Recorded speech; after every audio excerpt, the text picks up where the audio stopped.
మీకు first thing నేను చెప్తున్నా, ఒక మనకి కాన్ఫిడెన్స్ లేకపోవడము అతి పెద్ద మైనస్.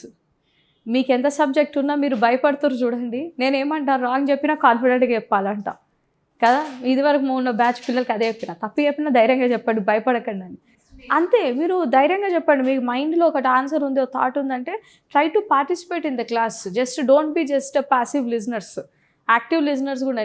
వింటున్నాము, నోట్స్ రాసుకుంటున్నాము అంటే ఓకే, ఇవన్నీ డిగ్రీ కాలేజ్లో సెమిస్టర్స్ అక్కడి వరకు ఓకే. ఇప్పుడు మీరు కాంపిటేటివ్ ఫీల్డ్లో ఉంటున్నారు కదా, ఇక్కడ ఏంటంటే మీరు క్లాస్లో పార్టిసిపేట్ చేయడానికి ట్రై చేయండి. నేను ఒకటి చెప్తున్నప్పుడు దాంతో డిస్కషన్లో పాల్గొనండి, లేదా మీకు ఇంకేదైనా ఎగ్జాంపుల్ తెలిసే మీది చెప్పండి.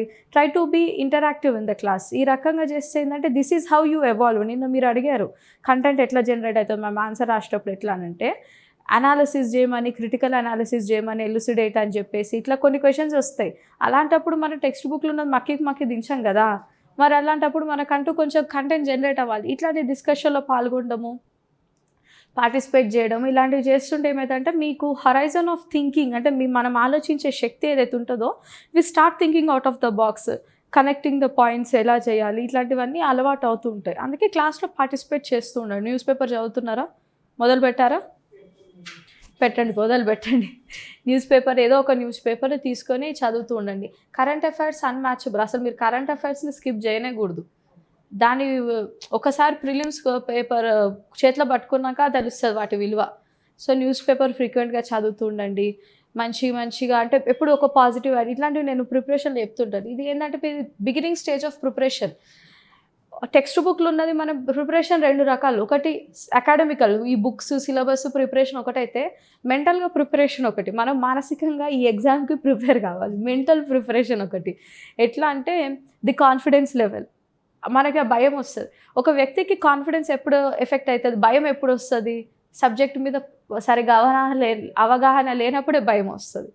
మరీ ఎక్కువ ఉండిపోవద్దు కాన్ఫిడెన్స్, కాకపోతే ఒక వర్క్ కాన్ఫిడెన్స్ ఉండాలి. అందుకే నేను అంటాను మెల్లిమెల్లే చదువుకోవాలి.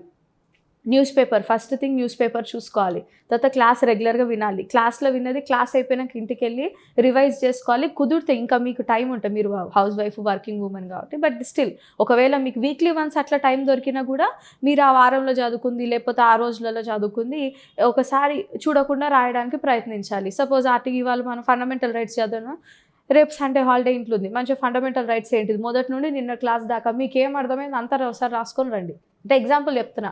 అలా చేస్తుంటే అలా డెవలప్ అవుతూ ఉంటుంది. బిగినర్స్ కాబట్టి, మీరు కొత్త కాబట్టి అలా చేయండి. ఇది ఒక రకం. ఇంకా క్లాసెస్ వినడము, క్లాస్ నోట్స్ వినడము, ఫ్రీక్వెంట్గా టెస్టులు రాయడం. ఎన్ని టెస్టులు పెడితే అన్ని టెస్టులు రాయాలి. ఎన్ని రాసినా తక్కువే. అలా రాస్తూ ఉండండి. ఇది సిలబస్ని మీద అవగాహన తెచ్చుకోవడము. ఇంకోటి ఏంటిది, మెంటల్ ప్రిపరేషన్ ఎట్లుండాలి? ఎప్పుడు పాజిటివ్ యాటిట్యూడే ఉండాలి. అంటే అది ఇంపాసిబుల్ అని అనకండి. ఈ పాసిబుల్ థింకింగ్ అనేది ఇప్పుడు పెట్టుకుంటున్నాం. ఇప్పుడు బిగినింగ్స్ మీరు ఎంత ఒక 1 month అవుతుందా స్టార్ట్ చేసి? బిగినింగ్ 1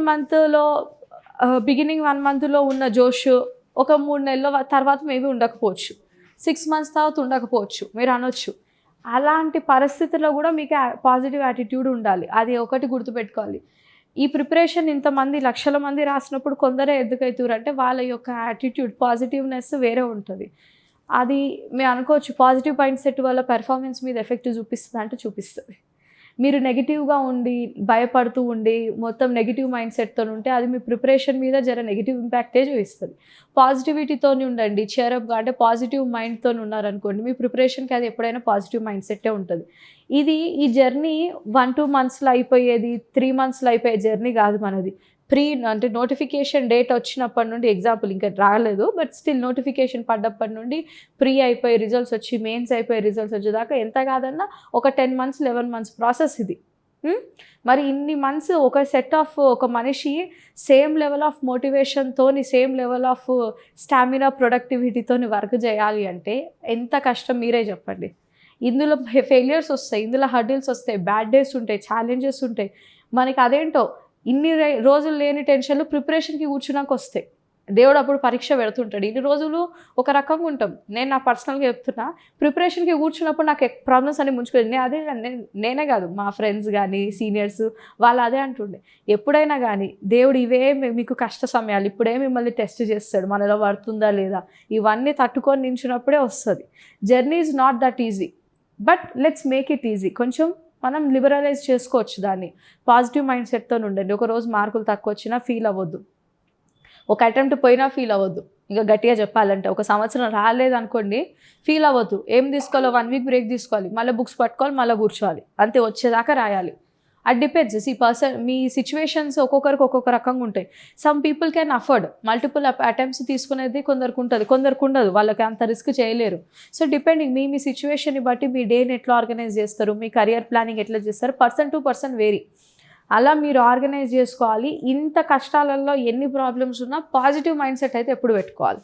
నాకు వస్తుంది, నాకు మంచిగా జరుగుతుంది, నాకు ఖచ్చితంగా వస్తుంది. సరే ఇది రాలేదు అనుకుందాం, మాట వరుసకి రాలేదు అనుకుందాం, ఇంతకైనా బెటరే వస్తుంది, అదొకటి అనుకోవాలి. అంటే జస్ట్ ఇన్ కేసు ఇప్పుడు మొన్న వచ్చిన గ్రూప్ 1 గ్రూప్ 2 ఏదైనాక తెలిసిన వాళ్ళు పాపం చాలామంది చాలా రకాలుగా ఫీల్ అవుతున్నారు, వాళ్ళకి తక్కువ వచ్చినాయని ఇట్లా బాధపడుతున్నారు.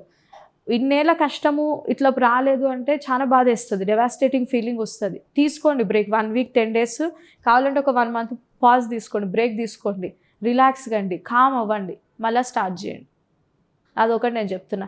ఇవన్నీ ఎవరికి సాధ్యమవుతుంది అంటే పాజిటివ్ మైండ్ సెట్ ఉన్న వాళ్ళకే సాధ్యమవుతుంది. మన మైండ్ అట్లా ఎట్లా వస్తుంది అంటే బై బర్త్ అయితే అట్లా రాదు, మనమే మలుచుకోవాలి, మన మైండ్ని మనమే మలుచుకోవాలి అట్లా. సో మీ మైండ్ని మీరే ట్యూన్ చేసుకోండి, మీ మైండ్ని మీరు కంట్రోల్ చేయాలి, మీ మైండ్ని మీ గ్రిప్లో తెచ్చుకోవాలి. చదవబుద్ధి కానీ mental health is important. End of the day నేను చెప్పేది ఏంటంటే మెంటల్ హెల్త్ ఈజ్ ఇంపార్టెంట్. దాని మీదకి ఏది రాదు. ఇది జస్ట్ ఇది ఎగ్జాము, ఇది జాబ్ కరెక్టే, కానీ మెంటల్ హెల్త్ మీదకి పోయి అంత తెచ్చుకోవద్దు. అంత నెగిటివ్ ఎఫెక్ట్కి వెళ్ళేసి ఫ్రస్ట్రేషన్, డిప్రెషన్ అంత స్టేజ్కి వెళ్ళకూడదు. సో అందుకే అంటాను, వీలైనంత వరకు పాజిటివ్గా ఉండండి, కామ్గా ఉండండి, అంతే. వస్తే వచ్చింది, రాకపోతే ఇంతకన్నా బెటర్దే వస్తుంది, అంతే. కానీ మీ వర్క్లో మాత్రం కాంప్రమైజ్ అవ్వద్దు, మీ ప్రిపరేషన్లో కాంప్రమైజ్ అవ్వద్దు. అదొకటి. ప్రిపరేషన్లో మీరు కాంప్రమైజ్ అయ్యారు అనుకోండి, రేపు బాధపడే అర్హత ఉండదు మనకి. మీరు ప్రిపరేషన్లోనే కాంప్రమైజ్ అయ్యారు, పెద్ద ఎఫర్ట్స్ పెట్టలే. చూడండి, మీరు ఎఫర్ట్స్ పెట్టిన విషయం ఎవరికి తెలియదు, మీకు తప్ప, అంతే కదా. ఇంట్లో వాళ్ళకి వీళ్ళందరూ మన ఎఫర్ట్స్ మనకే తెలుస్తాయి. ఆనెస్ట్గా మనం ఒప్పుకుందాం, మనం పెట్టిన ఎఫెక్ట్స్ మనకే తెలుస్తాయి. సో మనకి we should be answerable to our self. మనకి ఏ రోజు అనిపించకూడదు రేపటి నాడు ఓడిపోయినప్పుడు, అరే ఇంకొంచెం సేపు కూర్చుంటే బాగుండేదిలే, లేకపోతే నేను ఇంకా కొంచెం బెటర్గా పెర్ఫామ్ చేసి ఉంటే బాగుండేదిలే, ఆ ఫీలింగ్ మనకు రావద్దు. ఆ స్టేజ్లో మీరు ఉండొద్దు. మీరు పెట్టే ఎఫర్ట్స్, మీ స్టామినా ఎంత ఉంటుంది. ఇప్పుడు నా స్టామినా అట్టే స్ట్రెచ్ 3 to 4 hours అనుకుందాం, తర్వాత నాకు బ్రేక్ కావాలి. కంటిన్యూస్గా 10 hours నేను కూర్చోలేను. 2 hours 3 hours హ్యాపీగా ఉంటుంది, తర్వాత బ్రేక్ తీసుకుంటే మళ్ళీ 3 hours కూర్చొని, పర్సన్ టు పర్సన్ వేరీ అవుతుంది. మీ కెపాసిటీ తగ్గట్టు మీకు ఎంత ఫ్లెక్సిబిలిటీ ఉంటే చదివినంతసేపు మాత్రం ప్రొడక్టివ్గా చదవాలి. Be honest to yourselves, అది గుర్తుపెట్టుకోండి.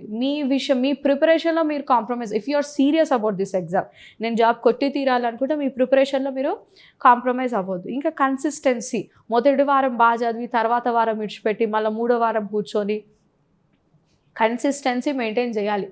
Once in a while breaks తీసుకోవాలి, అవి కూడా నెససరీ టు బూస్ట్ అప్. ఫోన్ని కంటిన్యూస్గా వాడితే ఏమవుతుంది, వేడెక్కదు. అప్పుడు ఏం చేయాలి, కొద్దిసేపు దాన్ని పక్కకు పెట్టాలి, దాన్ని ఛార్జింగ్ పెట్టాలి. హ్యూమన్ బాడీ కూడా అంతే, వీక్లీ వన్స్ ఓ బ్రేక్ తీసుకోవాలి, ప్రశాంతంగా పీస్ఫుల్. మీకు ఏది నచ్చితే పీస్ఫుల్ హాబీయో ఏదో ఉంటుంది కదా, అట్లా తీసుకొని రెస్ట్ తీసుకోవాలి. వీక్లీ వన్స్ ఒక హాలిడే తీసుకోవడము, మంత్లీ వన్స్ ఒక 2 days హాలిడే తీసుకో, దట్ ఈజ్ అలౌడ్. వీలైనంత మీ ప్రిపరేషన్ని, మీ బాడీని మీరే ట్యూన్ చేసుకోవాలి, బ్రేక్స్ తీసుకోవాలి, మీ మెంటల్ హెల్త్ని బూస్టప్ చేసుకోవాలి, మోటివేషన్ ఇచ్చుకోవాలి.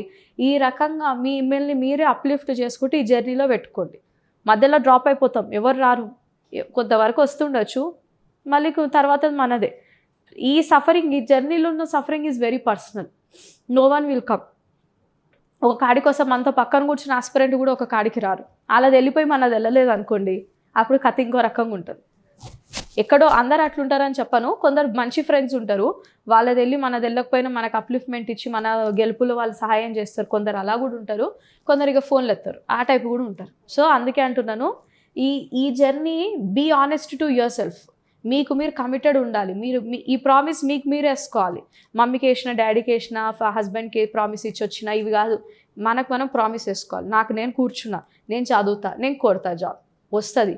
ఇంత ఎఫర్ట్స్ పెట్టినా కూడా రాలేదు అనుకుందాం, మన మాట ఇంతకన్నా బెటర్దే ఉంది. ట్రస్ట్ మీ, ప్రిపరేషన్ ఏడిపోదు. ఈ ప్రిపరేషన్, ఈ నాలెడ్జ్ ఏడిపోదు. ఇది మీకు ఇంకో దగ్గర ఉపయోగపడుతుంది. మీకు ఒక బెటర్ లైఫే వస్తుంది అంతే. ఇంతకు మించి మైండ్కి ఎక్కువ టెన్షన్ పెట్టి, బర్డన్ పెట్టి డిప్రెషన్కి వెళ్ళడం చేసుకోకండి. Mental health is very important. అదైతే ఎప్పటికీ గుర్తుపెట్టుకోండి. మెంటల్ హెల్త్ మీదకి ఏది తెచ్చుకోకండి. ఈ ఎగ్జామ్స్ ప్రిపరేషన్తో చాలామంది డిప్రెస్డ్ అయిపోయారు. ఆ స్టేజ్కి అయితే అసలు వద్దు. అది మాత్రం మీరు ఫోకస్డ్గా పెట్టుకోండి, ఓకేనా? డోస్ ఎక్కువైంది కదా, అప్పుడప్పుడు అవసరం.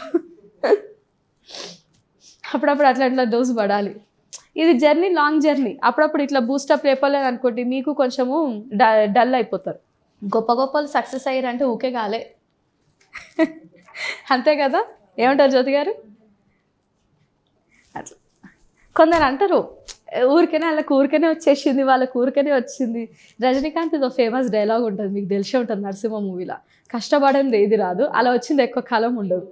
ఇది నేను బాగా నమ్ముతా. రజనీకాంత్ కొన్ని మూవీస్లో కొన్ని డైలాగ్స్ మేబీ అది మూవీ డైలాగే కానీ రియల్ లైఫ్కి చాలా కరెక్ట్గా ఉంటాయి అనమాట. అట్లా కష్టపడ్డది ఏడుకోదు. నేను చాలామంది అంటారు ఇంత హార్డ్ వర్క్ చేసినా నాకు రాలేదంటే, చెప్తున్నా కదా, అది ఎక్కడో దగ్గర పనికి వస్తుంది. బెటర్ లైఫే ఉంటుంది. మనకు కావాల్సిన దేవుడు ఇయ్యడు, ఇది పక్క. మనకి ఏది అవసరమో అదే ఇస్తాడు. ఇది నాకు అదే అనిపిస్తుంది. మనకు కావాల్సింది అయితే రాదు కానీ మనకు అవసరమైంది అయితే వస్తుంది. ఆ పాజిటివ్నెస్తో ఉండండి, ఇంకా డల్ అయిపోకండి.